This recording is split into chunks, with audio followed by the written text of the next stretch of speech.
Salut à toutes et tous, bienvenue dans cette nouvelle vidéo. Ça va être une vidéo assez spéciale. Il s'agit d'une interview avec Jean-Philippe. Il va se présenter dans quelques secondes. Dans un premier temps, on va parler du parcours de Jean-Philippe. Et puis par la suite, il va nous donner toutes ses astuces en tant qu'agent pour livrer toutes vos commandes. Donc voilà, je pense qu'on peut sans plus tarder commencer Oui. cette vidéo. Ouais. Et la première question, du coup, d'où tu viens, quel parcours as-tu suivi et voilà, raconte-nous un peu ton histoire. Salut à tous les deux, merci pour l'invitation. Alors je me présente, je m'appelle Jean-Philippe Toubiana, je suis cofondateur d'Agent Français, donc qui est une société de sourcing et de logistique franco-chinoise. On a débuté cette société-là, ce projet-là, il y a maintenant presque 4 ans. Avant ça, moi j'étais e-commerçant pour tout vous dire, et du coup j'ai vécu l'âge d'or du e-commerce en tant qu'e-commerçant en 2017-2018. Et comment Agent Français a commencé? C'est en fait au moment où j'étais du coup e-commerçant et où je faisais du coup des ventes sur mon shop e-commerce, mon shop généraliste sur lequel je vendais de la décoration d'intérieur à l'époque. En fait, j'ai eu une période assez faste et sur cette période-là, du coup, je faisais près de 200 ventes par jour sur une lampe décorative, en gros une lampe design. Cette lampe-là, ça marchait à merveille jusqu'au mois de novembre 2017, si je dis pas de bêtises, j'essaie de me souvenir parce que c'est quand même assez loin.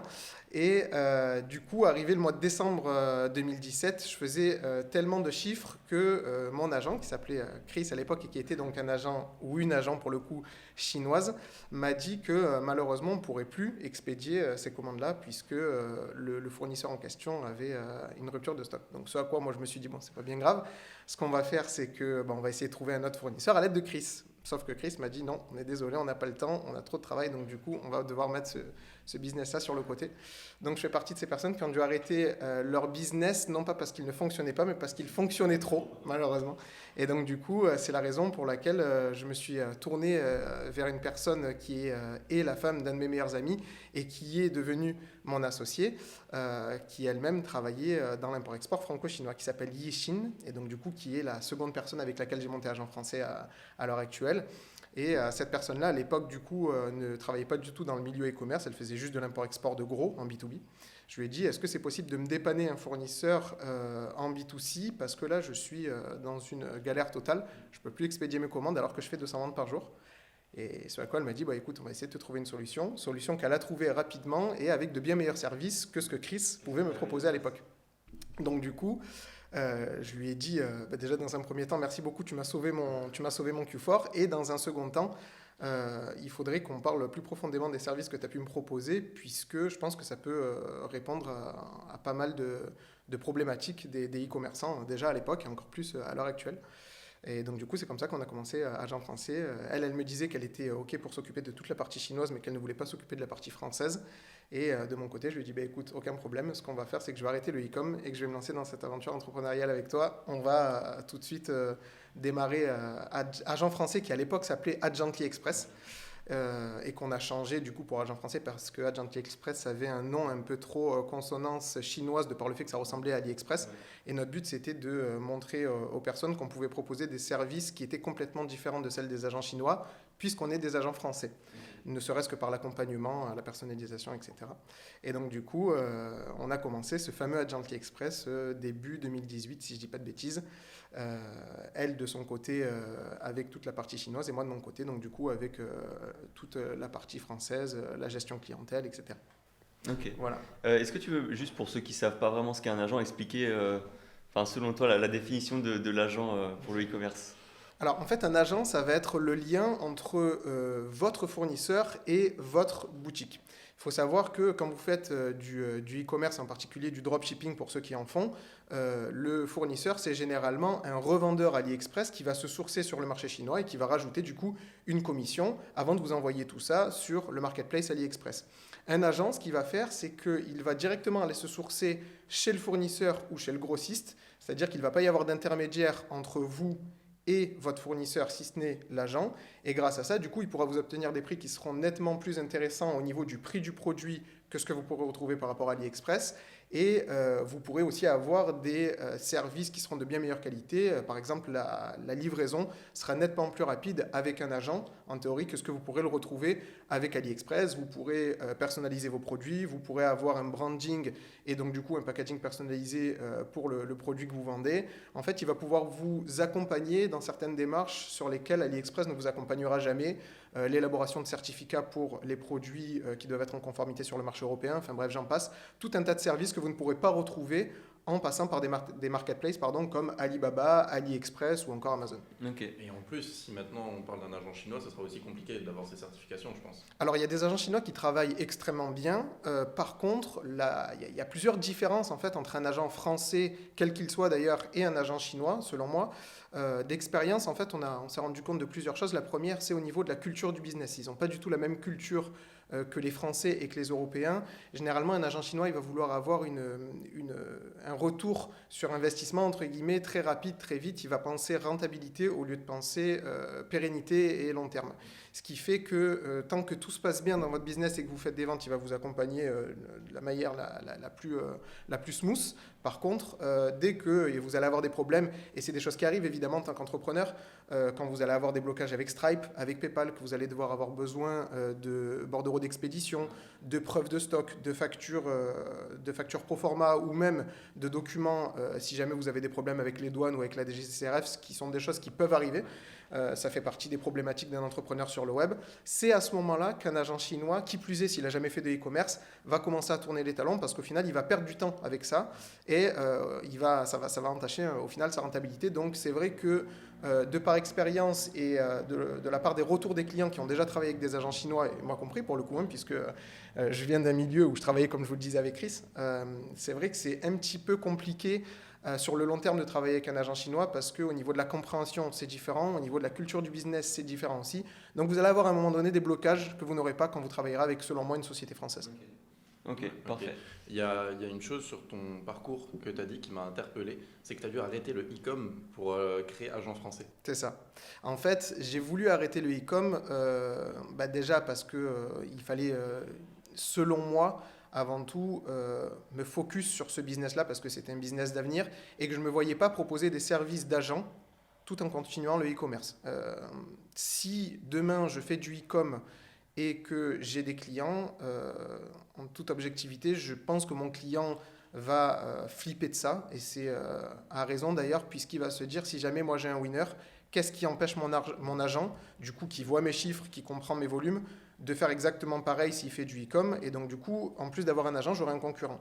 Ça, nous, de notre côté, on s'y refuse catégoriquement. Le but, c'est pas du tout de créer des concurrents à nos clients. Et d'ailleurs, on a mis en place un contrat de confidentialité par rapport à ça, de manière à ce que tout ce qui se passe entre l'agent et le client reste entre l'agent et le client. Et évidemment, si le client numéro 1 vend un chargeur de téléphone, on ne va pas aller voir le client numéro 2 en recherche de winner en lui disant « tu devrais tester un chargeur de téléphone ».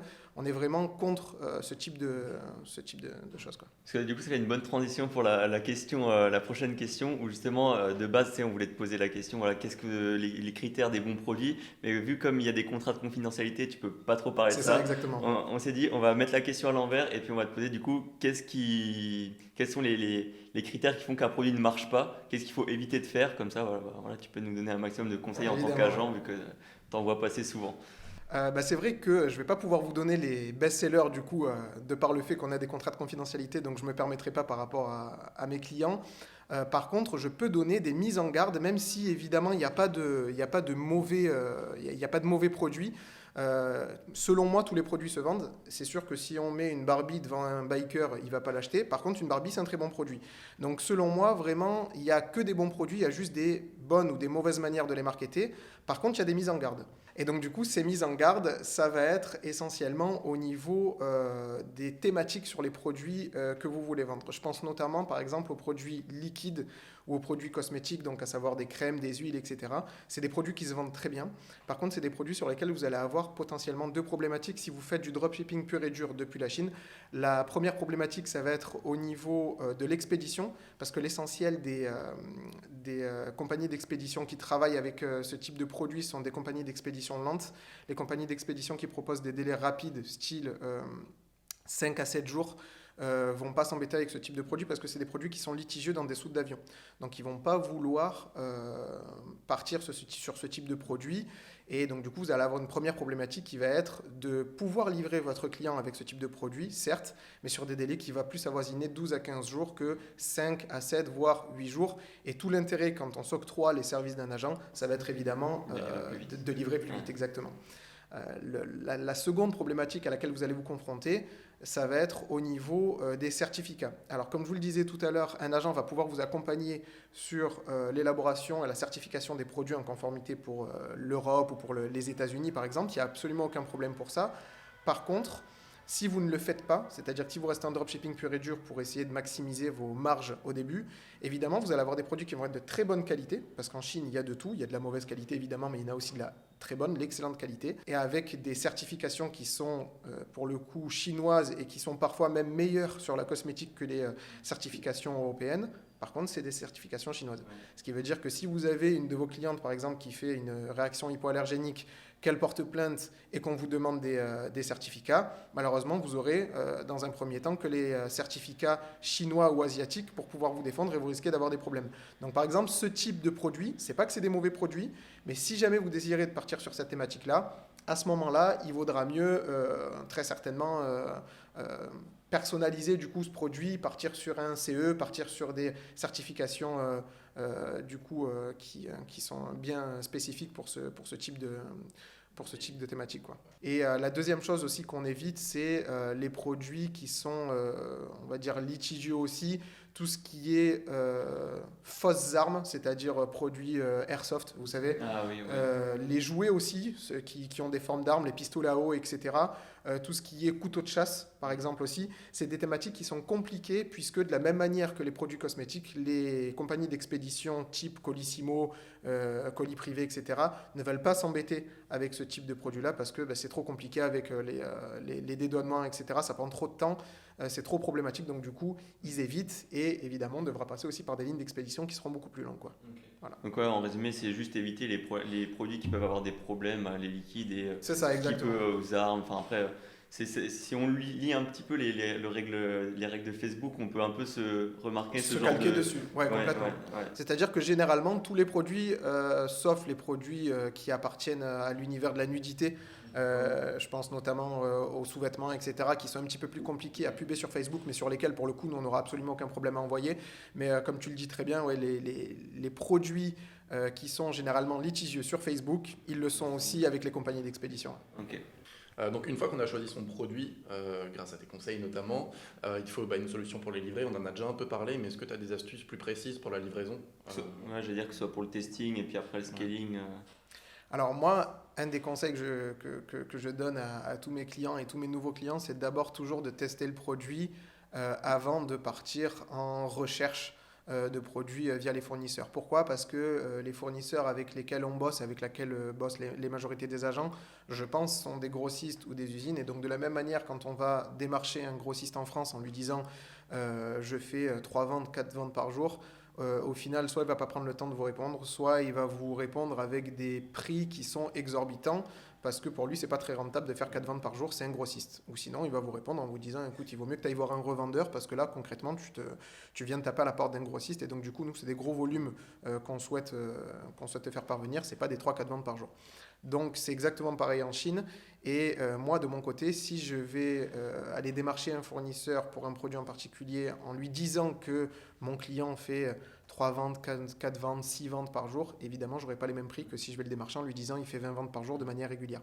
Donc on va dire la première des choses que je préconise, ça va être toujours de tester le produit en amont, faire un test sur 2, 3, 4 jours, voir si l'audience répond, voir s'il y a quelque chose à aller chercher. Si à ce moment-là, il y a vraiment quelque chose à aller chercher, c'est pas forcément nécessaire d'aller passer les commandes sur AliExpress en attendant. Vous accumulez vos 2-3 jours de commandes et au bout de 2 ou 3 jours, vous venez démarcher votre agent, quel qu'il soit, en lui disant voilà, j'ai tant de commandes en attente et du coup, je pense que ça va bien partir, que ça va grimper de manière exponentielle. Est-ce que c'est possible de me faire un devis par rapport à ce produit-là, quoi. Mais aller démarcher le fournisseur dès le début sans même avoir testé le produit, il faut savoir que nous, la première des questions que nous posent les fournisseurs, c'est combien de ventes votre client ou combien de ventes vous faites par jour.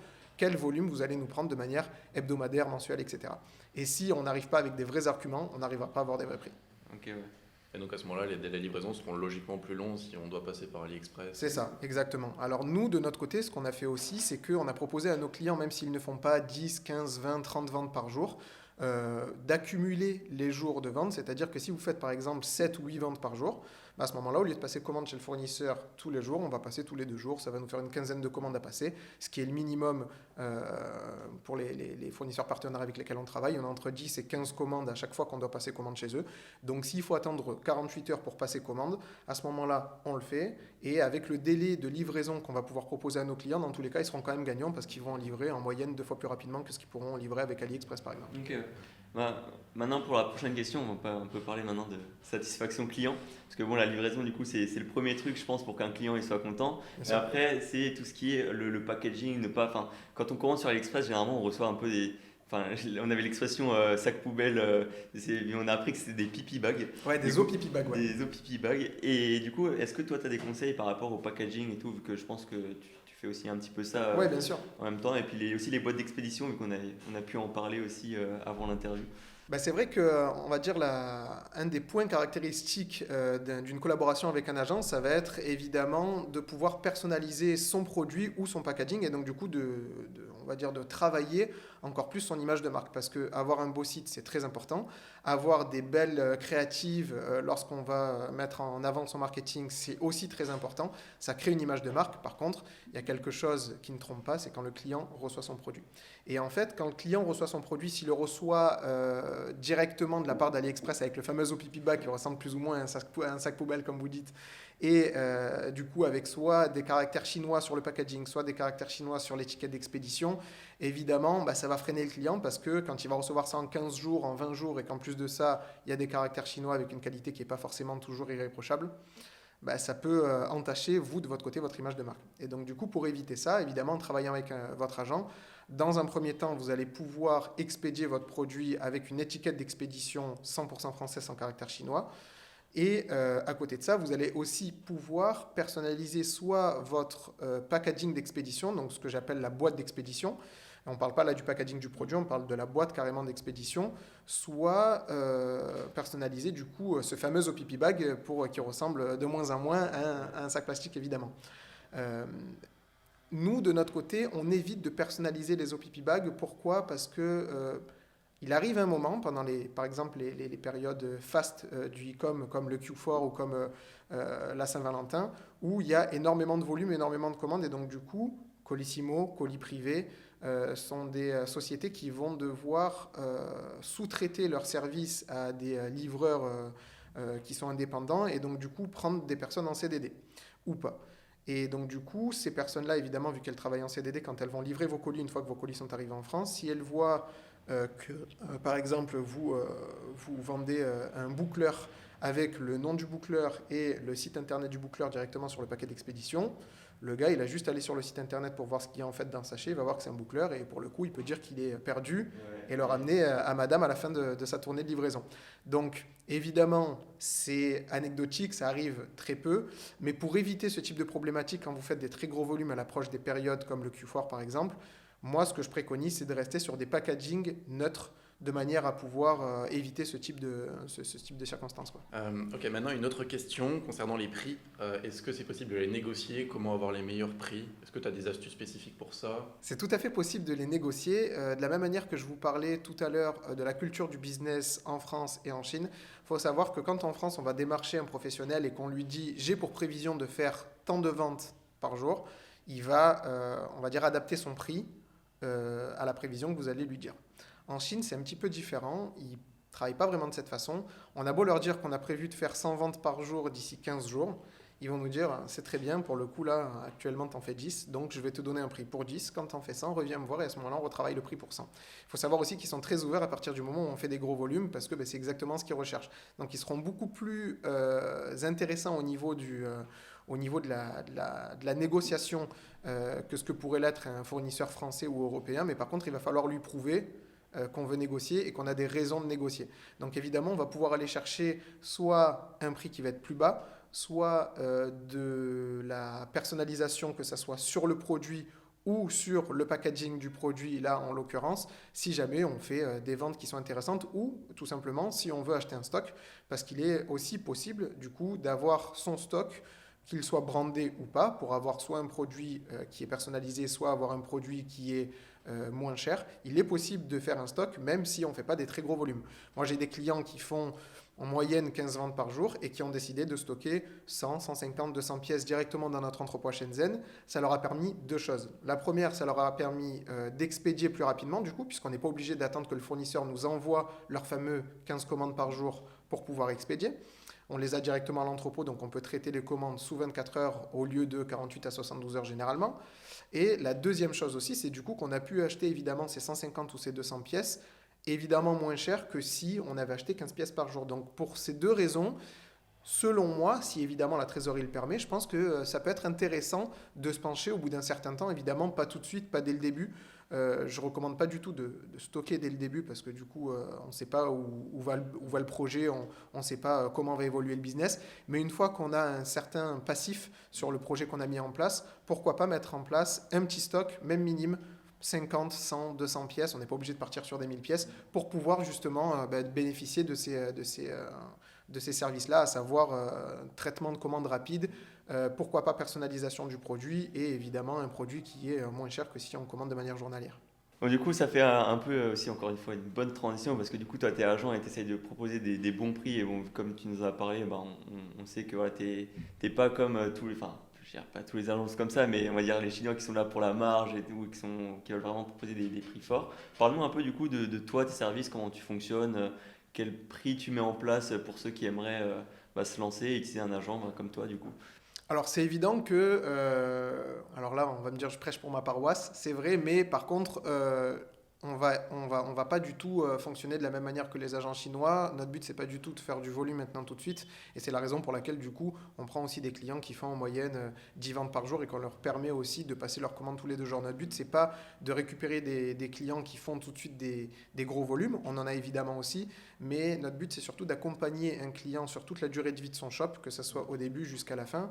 On a des clients avec lesquels on travaille depuis 2018, fin 2018, qui continuent à travailler avec nous actuellement, non pas parce qu'ils ont le même shop, mais parce qu'ils ont du coup plusieurs shops, mais qu'on leur a fait confiance au début sur les autres shops. Et donc du coup, nous, ce qu'on cherche, c'est avoir des clients pérennes sur le long terme. C'est ça, nous, notre profil type de clientèle. Donc évidemment, c'est ça qui va nous différencier de nos concurrents et amis agents chinois. Voilà. Du coup, ce qu'on va pouvoir proposer chez Agent Français, ça va être évidemment de pouvoir livrer plus rapidement, en moyenne 2 à 3 fois plus rapidement qu'AliExpress. On va pouvoir leur proposer, comme je le disais tout à l'heure, de personnaliser soit leur packaging, soit leurs produits pour pouvoir les amener dans une autre dimension au niveau de leur branding. On va pouvoir les accompagner au niveau de la certification de leurs produits s'ils en ont besoin. Pas tous les produits en ont besoin. Il y a des fournisseurs qui ont déjà des certifications européennes. Il y en a d'autres qui ne l'ont pas et sur lesquels on va pouvoir les accompagner sur ces démarches-là aussi directement depuis notre entrepôt. Et on va pouvoir évidemment du coup leur proposer des packages qui seront sensiblement au même prix, de l'ordre du même prix que ceux qu'ils pourraient retrouver sur AliExpress. Généralement, quand un client va payer un produit aux alentours des 10 euros sur AliExpress, nous, on va toujours essayer d'avoisiner ce prix-là, 10,50 €, 10,80 €, 11 euros, maximum 12 euros. Le but, c'est d'être toujours au plus proche du prix d'AliExpress en proposant à nos clients des services qui seront nettement meilleurs et qui pourront du coup faire évoluer leur business, quoi. Parce qu'on avait vu ensemble, tu nous avais montré comment vous avez fait pour améliorer le produit en changeant quelques petits trucs et puis l'étude de cas. La fameuse étude de cas Ouais. dont on avait discuté par rapport à un client qui vendait pour le coup un produit de maroquinerie qui était en gros un portefeuille qui était, si les gens connaissent la marque Secrid, qui était sensiblement les mêmes portefeuilles que ce que peut vendre Secrid à travers le monde. Et donc du coup, ce produit-là, au début, il avait un shop sur lequel il le vendait aux alentours des 29,90 €. Et c'est un produit à la base qu'il avait testé avec AliExpress, qui avait bien fonctionné, et qu'il touchait aux alentours des 8 euros, si je ne dis pas de bêtises. Dès qu'il est passé chez nous, il est passé des 8 euros à environ 9 euros avec les services d'agents français, donc à savoir l'accompagnement évidemment de par nos collaborateurs en français, chose qui est très importante, hein, si jamais on veut personnaliser le produit, si jamais on a des problèmes, c'est sur les détails que ça se joue, et donc du coup évidemment quand on parle en français c'est plus simple. C'est plus simple quand on doit aborder des détails que si on parle anglais avec un agent chinois qui lui parle anglais et souvent pas très bien anglais. On a pu l'accompagner aussi du coup sur des délais de livraison qui étaient pour le coup 2 fois plus rapides que ceux d'AliExpress puisqu'il livrait en moyenne en 18 jours alors que nous on arrivait à livrer en moyenne entre 8 et 9 jours au moment où on lui proposait nos lignes d'expédition Colissimo. On a pu lui proposer du coup aussi une étiquette d'expédition 100% française avec un numéro de suivi français. Et pour ces services-là, il est passé d'environ 8 euros à environ 9 euros, un tout petit peu moins de 9 euros chez nous, pour un produit qui vendait à 29,90 euros. Ce client-là, plus il a fait des ventes, plus il a voulu se professionnaliser, plus il a voulu monter une image de marque autour de son produit. Donc il nous a demandé dans un second temps s'il était possible de retravailler le packaging, de travailler le produit et de garder évidemment ce système de livraison rapide. Et donc ce à quoi on a travaillé sur un packaging vraiment très poussé, style Vuitton, avec, vous savez, un petit tiroir, une petite languette en soie, On mettra etc. les photos que tu nous avais envoyées. Vraiment un projet magnifique. On l'a accompagné aussi dans son shooting photo et donc du coup dans l'élaboration de son image, ouais, exactement, de son image de marque. Et pour le coup, il a payé un petit peu plus cher par la suite puisque son produit qui était aux alentours des 9 euros, si je ne dis pas de bêtises, il était à la fin aux alentours des 12 euros. Donc du coup, par rapport aux 8 euros du début, évidemment, il a payé dans un premier temps 1 euro de plus et dans un second temps, il était à 4 euros de plus que ce qui pouvait être au début avec AliExpress, sauf qu'il avait un packaging qui était magnifique, il avait un produit qui était personnalisé, il avait une livraison qui était du coup nettement plus rapide que celle que pouvait proposer AliExpress et il avait des services 100% français quand il devait gérer son SAV. Et du coup, par rapport à ça, au lieu de vendre son produit 29 euros à la fin, il le vendait 59,90 puisqu'il pouvait aller concurrencer des marques comme Secret vu qu'il avait on va dire l'image de marque pour pouvoir aller vendre et pour pouvoir aller parler à une clientèle qui se rapproche de celle de Secret. Donc évidemment, au début, il était à 8, il est passé à 12, mais par contre, au début, il était à 29,90, il a fini à 59,90 en prix de revente, ce qui fait que il a nettement augmenté son chiffre d'affaires et sa marge, quoi. Ouais, c'est beaucoup plus intéressant et c'est même ce qu'on essaye de promouvoir un peu au fil de nos vidéos. C'est voilà, on essaye de se professionnaliser, d'avoir des vraies images de marque et pas seulement rajouter un prix sur un produit AliExpress de base, quoi. Donc ouais, c'est super intéressant. Je pense que c'est vraiment le but en 2022, encore plus qu'en 2021 et sur les années précédentes. Si on doit faire du e-commerce à l'heure actuelle, un des seuls moyens de se différencier de ses concurrents, évidemment, ça va être de proposer ce que les autres ne proposent pas. Il y a une époque où, pour faire du e-com, je pense que vous êtes d'accord avec moi parce qu'on vient tous les deux d'un milieu e-com qui est assez ancien pour le coup maintenant, puisque c'était 2017, 2018. À l'époque, il fallait faire comme les autres font pour pouvoir marcher. Ouais. On copiait les autres ils avaient un résultat, on avait le même résultat. Maintenant, quand on fait ça, on n'a aucun résultat. Donc le but maintenant, je pense, ça va être de se différencier des autres et de justement faire ce que les autres ne font pas. Et donc du coup, évidemment, ça passe par la personnalisation, par un SAV aux oignons. Et quand je dis SAV, c'est carrément vous en tant que client, qu'est-ce que vous allez proposer à vos clients finaux quand les clients vont vouloir vous contacter? Est-ce que vous avez un numéro de téléphone? Est-ce que vous avez un SAV qui va répondre 7 jours sur 7? Est-ce que vous avez des délais de livraison qui vont être correspondants à ceux des attentes de vos clients? Est-ce que vous allez avoir un produit qui va être aussi qualitatif que ce que vous prétendez vendre sur votre marketing? Il y a une époque, on faisait beaucoup miroiter les gens, on les faisait rêver, au final ils recevaient ce qu'ils recevaient. Là maintenant, ça marche plus.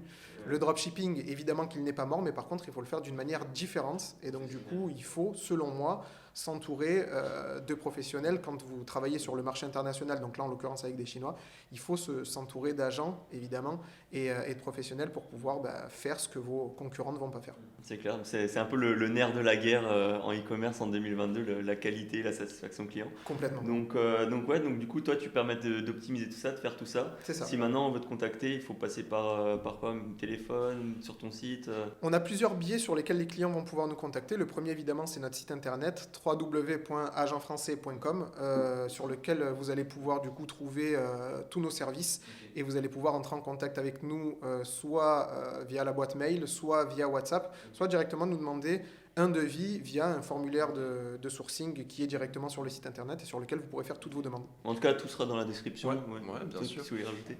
Non, je voulais juste, je pense, conclure cette vidéo. On a beaucoup parlé. Merci énormément de nous avoir Merci accueillis, à vous, c'était un plaisir. accueillis à Marseille. C'était super sympathique. Merci. Et dans tous les cas, si vous avez des questions, n'hésitez pas en commentaire. Si vous voulez contacter Jean-Philippe et ses collaborateurs, ça se passe en description comme on vient de le dire. Et en attendant, lâchez votre meilleur pouce bleu, abonnez-vous à la chaîne. On se retrouve très prochainement pour d'autres vidéos. Salut! Ciao. Salut.